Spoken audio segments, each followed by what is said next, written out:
The Jared Dillian Show. I'm Jared Dillian. This is the Jared Dillian Show. If you want to call to talk about your money, please call 844-305-7800. That's 844-305-7800. This is the Jared Dillian Show. I like to dream big. What are your financial dreams? Well, I've talked about it on the show before. I mean, my ultimate dream is to build the palace, just the giant house. We're in the first stage of that. We're buying a piece of land. It's a big piece of land. It's very big, and we're gonna put the house on it, and it's gonna be awesome. It's gonna be a long process. It could take as long as 5 years. I don't intend to talk to an architect this year. We probably won't start building for 2 or 3 years, but when we're done, this thing is going to be awesome. That's my dream, is to live in the amazing giant house. I can't wait for the housewarming party. People are going to crap their pants. It's going to be unbelievable. That is my financial dream. Now, I have to do a lot of work between now and then to make that happen. I have to work really, really hard. But I'm looking forward to it. I mean, you set a goal, you work towards the goal, then you reach the goal, and then you set another goal. Some people dream about winning the lottery. That's not a good strategy. Although I do have some lottery tickets in my wallet right now that I bought yesterday. I bought $20 worth of Powerball. And if I don't show up tomorrow, then you know what happened. But my wife and I play the lottery all the time. I'll put down $20. I want to say the Powerball is like $280 million right now. And that will get the house built very quickly if we win the lottery. Aside from winning the lottery, because that's not really realistic, aside from winning the lottery, what are your dreams? Well, I hope I'm successful in all of my endeavors. I hope I make a lot of money off this radio show. I hope I make a lot of money off my newsletter. Some people have made a lot of money on radio. I was scrolling through Twitter the other day, and I didn't click, but there was an article about Howard Stern's many houses. Good for him. I mean, that's amazing. Good for him. So maybe that'll be me someday. I don't know. I've always wanted a place in Miami. I actually booked tickets today to go to Miami. I'm flying down New Year's Eve, and I'm coming back the 3rd of January, and I'm going to have a blast. I didn't admit to myself how miserable I was under COVID. I've been plugging along for the last 10 months, and I am excited to get this behind me, and to the point where I'm willing to take risks. I am willing to take risks to have a good time. I will walk into a club with my mask on with 500 other people and breathe everybody else's spit, and I'll do that because it's time. It's time. I'm not going to wait for the vaccine. But yeah, I would like to have a place in Miami, a crash pad that, which is like a stupid thing to do. Second homes, for the most part, are just really dumb, especially if you have to fly to get to them, because if you have to fly to get to them, that's a pretty big hurdle, and it means you're probably not going to use the second home very often. And in the case of Miami Beach, a lot of those condos have big HOA fees, like $2,000 a month. That's just the HOA. Never mind if you have a mortgage. I'm just talking about HOA fees of $2,000 a month. So, but that is also a long-term financial goal. It would be nice to have the big house here in South Carolina. It would be nice to have a place in Miami. I can do the radio show from Miami. It would be amazing. So what are your financial dreams? Some people want to buy a Porsche. I have a very good friend. He's made the right decision, absolutely made the right decision. He has wanted a Porsche his entire life. Now, he makes pretty good money. And instead of paying, I don't even know how much a Porsche costs, $200,000. Instead of paying $200,000 for a car, he said, I'm going to get a starter Porsche. And he got one, I think that from 2001, it was 20 years old. And he paid $13,000 for it, and now he has a Porsche. Amazing. So that is his dream. That's not my dream, but it might be yours. So let's talk about how you can get to buy a Porsche. Now, I have this whole shtick that I do on the radio about what kind of car you can afford based on how much money you make. And I like to say that you can pay 15% of your income on a car. So if you make $80,000 a year, you can get a $12,000 car. That means if you want to get a Porsche, you have to be making significantly more. And I have said before that in order to buy a new BMW or a new Mercedes-Benz, you should be a millionaire, and I totally believe that. And if you want to buy a new Porsche, you should have $2 million.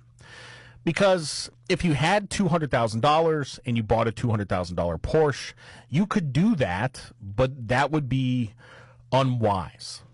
So one of the rules of thumb that I have, when you're talking about fancy cars, and like fancy cars are not my thing, although I am getting one, but when you're talking about fancy cars, you should have 10 times the value of the car in savings. That's the rule. So if you wanted to buy a $500,000 Lamborghini, you should have $5 million in savings. If you want to buy a $60,000 truck, you should have $600,000 in savings. Same principle applies. The whole, our truck culture in the United States is totally screwed up. This is, by the way, when I go to work in the morning, there's a parking lot full of Chevy Silverados, these giant trucks, and they cost $60,000, $70,000. And these are not cars that people are paying cash for. These are not cars that people are paying cash for. These are These are $1,000 a month car payments, and people are doing this. It doesn't make any sense. So if you want to buy a Porsche and you need to get to $2 million, how fast do you want the car? If you want the car in 3 years and you already have $1 million, you need to come up with another $1 million in 3 years. And it's this whole concept of having a financial dream and working towards that goal and realizing the goal. So get to work. Now, you may decide that this is too hard of a goal and you just want the car. You do not want to wait. You just want the car. That's fine. It's not like you're stretching, but it's good to set financial goals. Maybe your financial dreams are a bit more modest, like you want to take a nice vacation. And I'm not talking about, sandals. I mean, it's a very middlebrow vacation. I'm talking about a nice vacation. Say you want to go to the Maldives or something like that, and it's going to be a $10,000 trip. How much do you have in savings? If you have $50,000 in savings, then you need to get to $100,000 before you take the trip. You need to have 10 times the value of the trip in savings. What is your income? If your income is $75,000 a year, that's great. You can probably get to your goal in 3 years if you save. Now, retirement, this is everybody's dream, to have a comfortable retirement. And it's hard to save for your retirement. And the reason it's hard to save for your retirement is because it is so far away. But it's easy to save for it's much easier to save for a car. It's much easier to save for a trip because these are very tangible goals and they're very immediate. But saving for your retirement is hard. When you're 22 years old, you're not really thinking about when you're going to be 72. And there is this thing called delayed gratification. And it will feel so much better when you do it. So I'm a big fan of setting financial goals, working towards those goals, and realizing their goals. You should set financial goals for all of your dreams. Maybe you want to go to grad school. That is a dream of many people. Have you ever thought about saving the money first and then going to grad school? 99% of people do it in the wrong order. They want to go to grad school now, so they borrow a lot of money. What if you just wait? What if you work for 5 years and you save a bunch of money and then you pay for grad school? You do it in the right order. You don't take out loans, you save first. What if you want to fly to New York and shop on Fifth Avenue? You save first. What if you want to buy a Rolex? You save first. You set financial goals for everything. I like buying fancy stuff, and there's a watch out there that I want to buy, and it's expensive. And I have the ability to buy it right now, and I've thought about it, but I set financial goals. Now, I could buy it right now, but I would be a moron. It would be a stupid thing to do. But I am setting financial goals. And it's all about savings.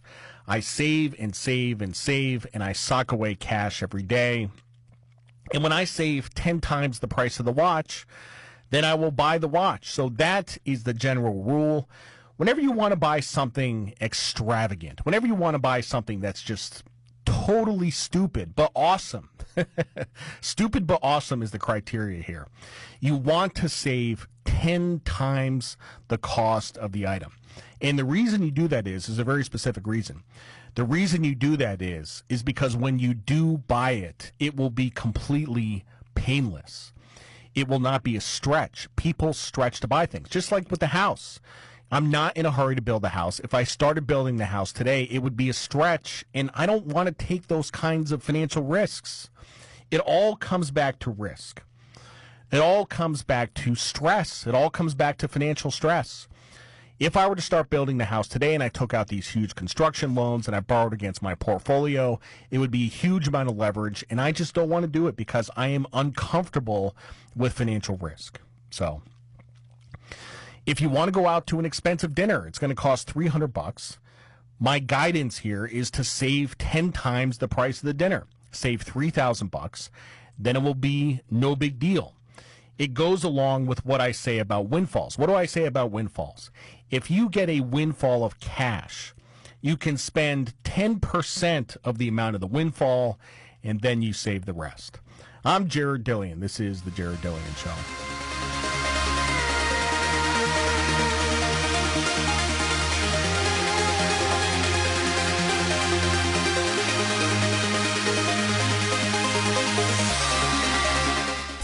The Jared Dillian Show.